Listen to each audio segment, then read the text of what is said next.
ఈరోజు చింత చిగురు మెత్తల కూర మీరు ఎప్పుడైనా తిన్నారో లేదో తినే ఉంటారు నాకు తెలిసి. నేను ఈరోజు చేస్తున్నా, ఒకసారి చూడండి.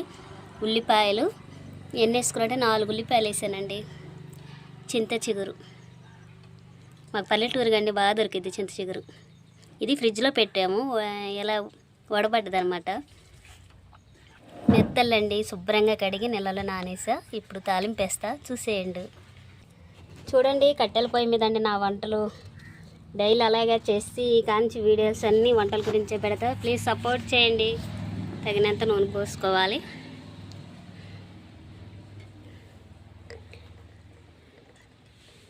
మనకి ఎంత కావాలంత నూనె కూడా ఎక్కువ తినకూడదండి, మంచిది కాదు హెల్త్కి. అయినా తప్పట్లేదు, నూనె లేకుండా మనం ఏం కూర వండలేం.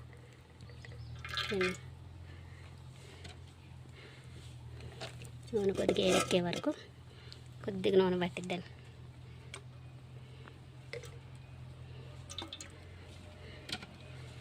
ఎలాగుంటుందో చింత చిగురు మెత్తళ్ళు మాకు చాలా ఇష్టమైన కూర అండి. పల్లెటూరులో ఎక్కువ ఇలాంటివి తింటారు.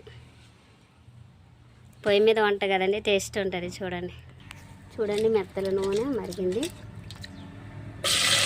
అన్ని మెత్తలు వేసుకోవాలి, ఎందుకంటే ఎర్రగా వేయాలి కదండి. మెత్తలు కొంచెం ఎర్రగా వేగితేనే టేస్ట్ అనేది ఉంటుంది. పెట్టుకుంటూ వాసన వస్తుంది.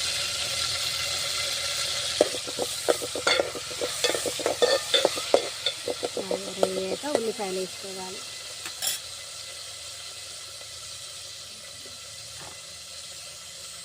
చూడండి, చూసేయండి, ఎర్రగా ఎగిస్తాయి మెత్తలు. పొయ్యి మీద వంట ఎవరికైనా ఇష్టం, మీద ఎవరికైనా ఇష్టం అయితే కామెంట్ చేయండి. పొయ్యి మీద వండితే ఎలా ఉంటుంది, బాగుంటుందా, మీకు ఇష్టమవుతా? అందరూ గ్యాస్లు అయిపోయినాయి, గ్యాస్ మీద వంటలు. ఉల్లిపాయలు వేస్తున్నాను.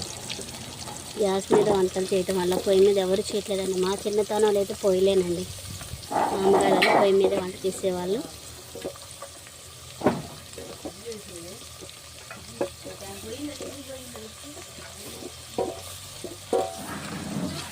చూడండి, బాగా ఎర్రగా మగ్గాలి. ఎంత మగ్గితే అది చేస్తున్నాను. ఉల్లిపాయలు ఎర్ర మగ్గాలి. మంట మాత్రం చూడండి తక్కువలో పెడితేనే చక్కగా మగ్గిద్ది. ఎంతవరకు మగ్గిందో చూడండి. ఉల్లిపాయలు చూడండి, సగం మగ్గిన ఉన్నాయి. ఎర్రగా మగ్గాలండి.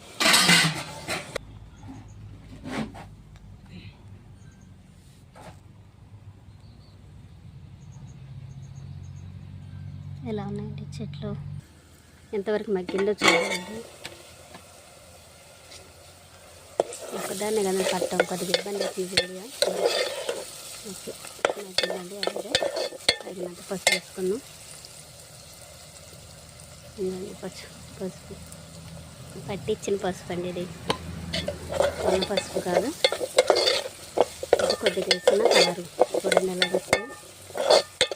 పసుపులన్నీ కెమికల్ కలిసి ఎంతవరకు మగ్గిందో కూర.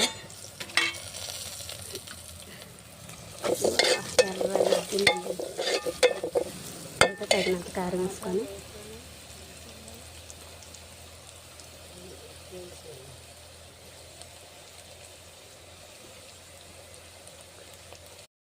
చింత చిగురు వేసానండి. నాకు కూర అండి. చింత చిగురు కొద్దిగా వేసానండి. టమాటాలు 2 వేసి చిగురు చాలండి. మొత్తం వండాక అప్పుడు చూస్తానండి. ఇక అయిపోయినట్టే, కొద్దిగా మగ్గాక దించేస్తాను. చూడండి ఎలాగుంది వేడివేడిగా మెత్తల కూర. చూడండి ఎలా బాగుంది. మీకు ఎలా అనిపించిందో కామెంట్ చేయండి. నాకైతే నోరు ఊరిపోతుందండి, చూస్తుంటే తినాలనిపించేస్తుంది. మీ కాడ కూడా ఇలా చేసుకొని తింటే కామెంట్ చేయండి.